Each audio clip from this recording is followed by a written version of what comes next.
तन धर सुखिया कोई न देखा, जो देखा सो दुखिया। बाटे बाट हर कोई दुखिया, क्या तपसी क्या बैरागी।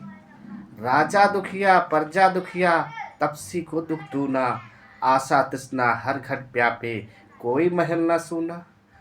इस संसार में सब दुखी हैं। इस संसार में दुख ही दुख है। क्या राजा क्या प्रजा क्या तपसी क्या बैरागी, सभी दुखी हैं। क्यों?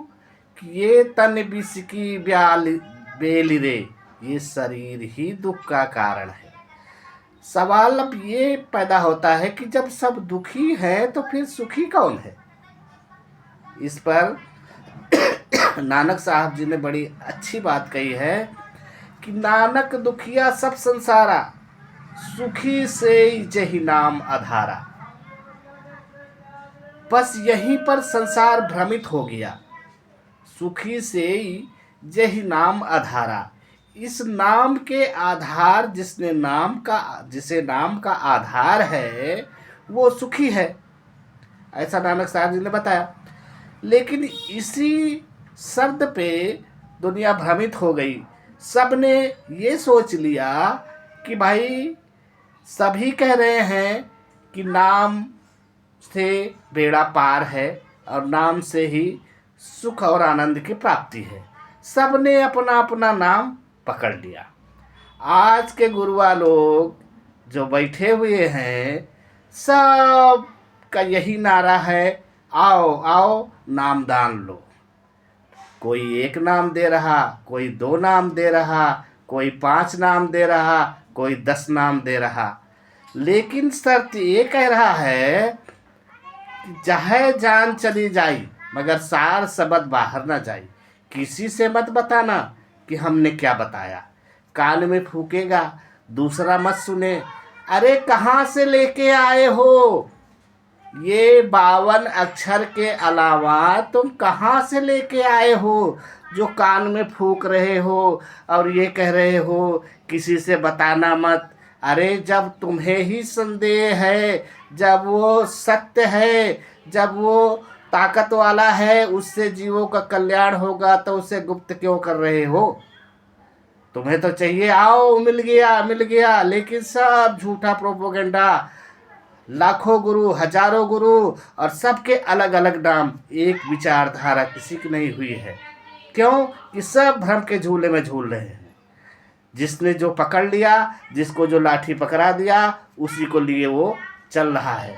लेकिन उसको ये नहीं समझ है कि क्या इससे मुक्ति हो जाएगी, क्या इससे वो पार हो जाएगा, क्या उसे उस नाम से उसको उसके निज आत्म स्वरूप का ज्ञान हो जाएगा। जो जीवन का लक्ष्य है वो यही है कि निज आत्म स्वरूप का ज्ञान, और उसमें ही समाहित होकर के इस शरीर से विदेह हो जाए। जो अमर है उसे मृत्यु का भय कैसा। जब उसे ये ज्ञान हो जाए, निज आत्म तत्व का ज्ञान हो जाए, तब वही सत्य है और वही जीवन का लक्ष्य है। लेकिन यहाँ तो नाम पकड़ा देते हैं, 52 अक्षरी नाम पकड़ा देते हैं। सुबह हो शाम हो दोपहर हो, रटते रहो रटते रहो रटते रहो, कल्याण हो जाएगा। कबीर साहब ने सबको एक ही बात में खंडित कर दिया, जाप मरे अजपा मरे, अनहद भी मर जाए। सूरत समाई सत्य से, ताको काल न खाए। अरे उसको काल क्या खाएगा जो स्वयं में ही समाहित है। और आज की दशा क्या है, जिसको देखो किसी से पूछ लो, भाई तुम्हारा गुरु कौन है, हमारा गुरु फलाना है, क्या दिया क्या बताया, नहीं नहीं नहीं नहीं नहीं भाई, कसम दे रखा है, ये चीज़ नहीं बता सकते। अरे वो 52 अक्षर के अलावा और क्या दे सकते हैं। लेकिन नहीं, ये भ्रम का झूला, उन 52 अक्षरों से कोई कल्याण नहीं होने वाला। रटते रटते रटते रटते मर जाएगा। लेकिन जब वो काल उसको लेने आएगा तो उसका न स्वर निकलेगा, न जाप निकलेगा, न अचपा निकलेगा, ना ही वो अनहद में जो सूरत लगाए है वो कर पाएगा, और काल पकड़ के ले जाएगा। जभी कबीर साहब ने कहा है धीमर जाल डालिका करिहें, जब मीन ही हो गई पानी। अरे जब मछली को पानी बनने की कला आ गई तो उसको जाल डाल करके मछुआरा कैसे पकड़ेगा। जब उसे आत्म सदृश निज आत्म तत्व का ज्ञान हो गया, उसमें वो समाहित हो गया, सत्य से उसका परिचय हो गया, तो उसे काल क्या पकड़ेगा। काल की मजाल नहीं है, काल की क्षमता नहीं है, काल की ताकत नहीं है कि वो उसको पकड़ सके, क्योंकि वो सत्य है। इसी निचोड़ को गीता में श्री कृष्ण जी ने अर्जुन से कहा, हे अर्जुन, मैं सारी गीता का निचोड़ बताता हूँ। वही सत्य है जो अपने निज आत्म स्वरूप में रमण करता है, उसी में रहता है, और इस शरीर से विदेह रहता है। वही सत्य है, वही अपने जीवन के लक्ष्य को पा सकता है।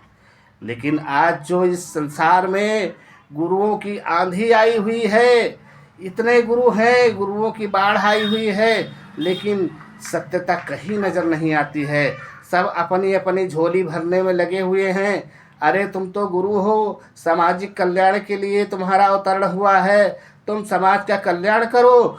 तुम माया में और धन में कैसे विलुप्त हो। ले आओ, यहाँ आश्रम वहाँ आश्रम, ये वो, इतना गाड़ी उतना घोड़ा तुम बढ़ाते चले जा रहे हो, और लोगों को कह रहे हो कि माया को छोड़ो, माया को छोड़ो, हमें ला कर दे दो, हम अपना विस्तार करें, और तुम जो है वैसे ही रहो जैसे थे। तो मेरे कहने का मतलब ये है साथियों कि सत्य को जानो, सत्य को पहचानो, और किसी के बताए भ्रम के झूले में मत झूलो। आज जिसने जिसको पकड़ लिया है उसी को सत्य मान करके बैठा हुआ है। कभी उसके मन में ये विचार नहीं आता कि जो है जिस दिशा में, जिस रास्ते पर जो मैं कर रहा हूँ उसमें सत्यता कितनी है। वो इस चीज़ को जानने की कोशिश नहीं करता। क्यों कि उसको बताया गया है कि जब तुम शरीर छोड़ोगे, गुरु जी आएगा और तुम्हारी आत्मा को पकड़ के और सतलोक ले जाएगा। अरे अभी तत्काल में जाकर के गुरु जी से पूछ लो, गुरु जी आपका फला शिष्य जो इतनी दूर बैठा है सुरक्षित है, जिंदा है कि मर गया, गुरु जी बता देगा। तो फिर वो कैसे जो है तुम्हें झूठी दिलासा दिला रखा है कि मरने के बाद हम तुमको ले चलेंगे। तो ये सब जो है मरने के बाद वाला जितना झंझट है वो सब झूठा है। हमें तो प्रत्यक्ष में प्रमाण चाहिए। अगर तुम स्वर्ग दिलाने की गारंटी करते हो तो प्रत्यक्ष में दिलाओ, अगर तुम मुक्त कराने की गारंटी देते हो तो प्रत्यक्ष में दिलाओ, जीते जी दिलाओ, तब तो हम जानेंगे मरने के बाद किसने देखा, किसने जाना, क्या हुआ क्या नहीं हुआ। तो ये सब एक भ्रम का झूला है। इस भ्रम के झूले में न झूल करके सत्य को जानो और सत्य की भक्ति करो। हमारा यही मकसद है कि इस संसार में कोई अंधविश्वास और पाखंड में फंस करके अपने जीवन को नष्ट न करे, जबकि सत्य को जाने, सत्य की भक्ति करे, और जो है जिससे उसके जीवन का लक्ष्य पूरा हो।